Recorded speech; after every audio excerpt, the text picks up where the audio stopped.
Night ड्युटीवरून घरी जाताना भीषण अपघातात पोलीस कर्मचाऱ्याचा मृत्यू. राज्यात अपघाताच्या घटनांमध्ये वाढ होताना धुळ्यातून भीषण अपघाताची घटना समोर आली आहे. धुळे शहरातील नागपूर-सुरत महामार्गावरील आनंदखेडा गाव शिवारात झालेल्या अपघातात साक्री पोलीस ठाण्याचे कर्मचारी गुलाब शिंपी यांचा जागीच मृत्यू झाल्याची धक्कादायक घटना घडली असून साक्री पोलिसांनीही तत्काळ घटनास्थळी धाव घेत या प्रकरणी तालुका पोलीस ठाण्यात गुन्हा दाखल करण्याचे काम सुरू केले आहे. मिळालेल्या माहितीनुसार धुळे जिल्ह्यातील साक्री पोलीस ठाण्यात कार्यरत असलेले पोलीस कर्मचारी गुलाब शिंपी हे आपली ड्युटी करून गावाकडे जात असताना त्यांच्या दुचाकीला अपघात झाला.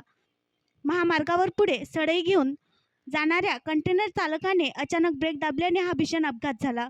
कंटेनर चालकाने अचानक ब्रेक दाबल्यामुळे त्यावर दुचाकी धडकून गुलाब शिंपी यांच्या डोक्याला जबर मार बसल्याने ते गंभीर जखमी झाले होते. दरम्यान घटनेची माहिती मिळताच स्थानिक ग्रामस्थांनी गुलाब शिंपी यांना जखमी अवस्थेत हिरे वैद्यकीय महाविद्यालयात दाखल केले.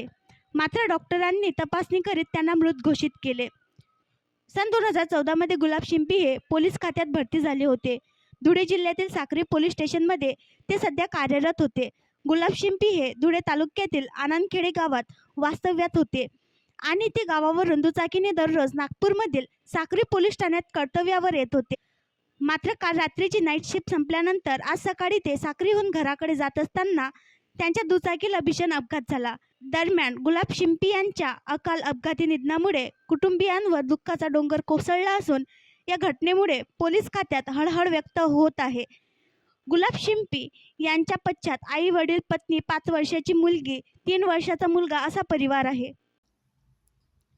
आणखी नवीन व्हिडिओ पाहण्यासाठी आमच्या देशमुख एक्सप्रेस न्यूज चॅनलला सबस्क्राईब करा, लाईक करा आणि शेअर करा.